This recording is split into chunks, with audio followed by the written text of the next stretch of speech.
प्यारे दोस्तों, एक मर्तबा हज़रत अली ने एक कब्र वाले का हाल बयान फरमाया और बताया कि कब्र वाले पर आग का अजाब हो रहा है।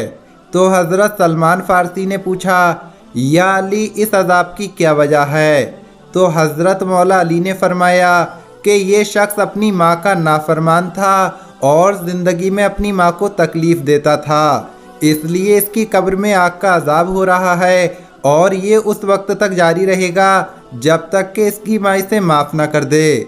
दोस्तों, अल्लाह के प्यारे नबी हज़रत मोहम्मद मुस्तफ़ा सल्लल्लाहु ताला अलैहि वसल्लम ने फरमाया कि वालदैन का नाफरमान अगर रोज़े रखे और नमाज अदा करे, यहाँ तक कि वो इसमें मनफरिद बन जाए, मगर वो इस हाल में मरे कि उसके वालदैन उससे नाराज़ हैं, तो वो अल्लाह से इस हाल में मुलाकात करेगा कि अल्लाह उस पर शदीद गज़बनाक होगा।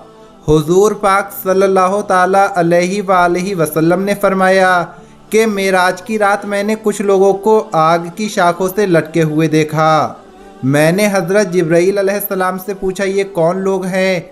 उन्होंने कहा कि ये वालदैन के नाफरमान लोग हैं। हुजूर पाक सल्लल्लाहु ताला अलैहि वसल्लम ने फरमाया कि जिसने वालदैन को गाली दी तो जहन्नम में उसके सर पर इतने कतरे गिरेंगे जितने गिनती में आसमान से ज़मीन पर बारिश की सूरत में गिरते हैं। हम अल्लाह से जहन्नम और उसके अजाब और ऐसे अमल से पनाह मांगते हैं जिससे जहन्नम में दाखिल हों। हुजूर पाक सल्लल्लाहु ताला अलैहि वसल्लम ने फरमाया कि मुझे किसी भी अजाब ने इतना रंज में नहीं डाला जितना माँ बाप के अजाब ने रंज में डाला है। इसलिए मेरे प्यारे दोस्तों, माँ बाप को तकलीफ़ नहीं देना चाहिए। आप अपने माँ बाप के लिए एक प्यारा सा कमेंट ज़रूर करें। प्यारे दोस्तों, अब आपके सामने उस लड़की की दास्तान पेश करते हैं जो रोज़ाना देर रात को घर आती थी। उसके बाद उसकी माँ ने उसके कमरे में कैमरा लगा दिया। फिर कैमरे में क्या दिखाई दिया, चलिए आपको बताते हैं। एक लड़की जिसका नाम निशा था। दोस्तों, ये नाम हमने बदल दिया है। वो अपने वालदैन की इकलौती और लाडली औलाद थी। निशा के बाप ने उसकी माँ से पसंद की शादी की थी, जिस वजह से वो लोग घर के बाकी लोगों से अलग रहते थे। कुछ वक्त से इन दोनों मियाँ बीवी के दरमियान तल्खियाँ पैदा हो गई थीं और लड़ाई झगड़ा होने लगा। ये लड़ाई होते होते तलाक तक की नौबत पहुँच गई। निशा के वालिद ने उसकी माँ को छोड़ दिया और दूसरी शादी करके उस शहर से बहुत दूर चला गया। निशा अपनी माँ के साथ एक किराए के मकान में रहने लगी, लेकिन घर में वालिद के ना होने की वजह से निशा का मिजाज दिन ब दिन ख़राब होने लगा और वो अक्सर अपनी माँ की बातों को नज़रअंदाज करने लगी।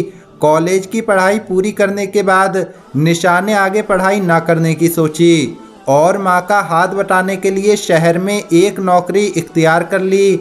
माँ इस बात पर तो बेहद खुश थी कि उसकी बेटी पैसे कमा कर ला रही है और उसका बोझ भी कम हो गया है, लेकिन वो इस बात से परेशान थी कि ये 18 से 20 साल की लड़की देर रात तक घर से बाहर रहती है। उसका फ़ोन बंद होता है और वो माँ से कहती है कि काम की वजह से वो अपना फ़ोन बंद कर देती है। माँ इस रवैये से बहुत परेशान थी। निशा की माँ ने ये जानने के लिए कि निशा कितनी रात में घर आती है, उसने दरवाजे पर एक कैमरा लगा दिया और रोज़ाना सुबह उठकर ये देखती थी कि उसकी बेटी घर पर किस वक्त आई है।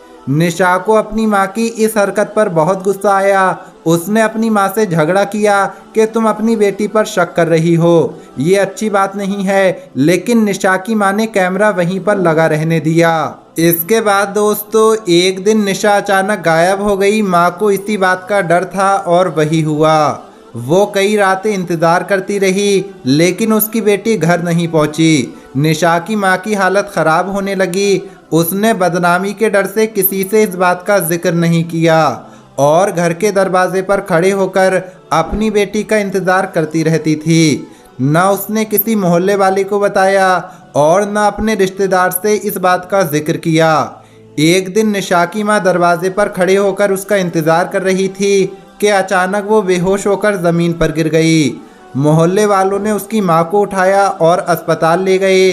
लोगों ने देखा कि माँ अस्पताल में है और बेटी ना तो घर पर है और ना अस्पताल पहुँची। मोहल्ले वालों ने ये बात जानकर पुलिस को इत्तला कर दी। पुलिस निशा के घर पहुंची और सारा मामला सुना। मां अस्पताल में कोमा में पहुंच गई है। पुलिस ने निशा के घर की तलाशी ली और इसी तलाशी में पुलिस को घर के दरवाजे पर लगा कैमरा नजर आया।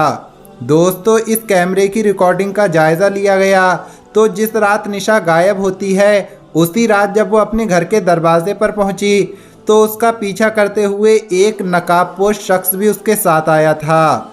उसने निशा को बेहोश किया और किडनैप करके ले गया। पुलिस ने रिकॉर्डिंग की मदद से गाड़ी नंबर नोट कर लिया और सब जगह इत्तला कर दी कि इस नंबर की गाड़ी शहर से बाहर ना जाने पाए, बल्कि उसको रोक लिया जाए। कुछ मेहनत करने के बाद गाड़ी मालिक मिल गया। गाड़ी मालिक ने बताया कि ये गाड़ी उसने किसी शख्स से खरीदी है, लेकिन आखिरकार जिसने किडनैप किया था वो भी मिल गया। दोस्तों, पुलिस ने उसको गिरफ्तार किया और कार्रवाई में लग गई। उस लड़के ने बताया कि वो किसी माफिया के लिए काम करता है जो नौजवान लड़कियों का कारोबार करता है और उन्हें विदेश में बेचता है। पुलिस ने इसी लड़के का इस्तेमाल करते हुए अपनी कार्रवाई जारी रखी और काफ़ी मेहनत के बाद उस माफिया तक पहुंच गए और उसके कब्जे से निशा के साथ साथ 58 लड़कियों को निकाला गया। दोस्तों, किसी के वालिदैन उसके लिए बुरा नहीं सोचते। आज हमें उनकी जो बातें बुरी लगती हैं, ये बातें हमें उस वक्त याद आती हैं जब हमारे हाथ खाली हो जाते हैं और जब हम मुश्किल में घिर जाते हैं। दोस्तों, सिवाय कुफ्र के वालिदैन की हर बात माननी चाहिए। अल्लाह पाक अमल करने की तौफीक अता फरमाए। आमीन अल्लाहुम्मा आमीन। आज की इस वीडियो में इतना ही। अल्लाह हाफिज़।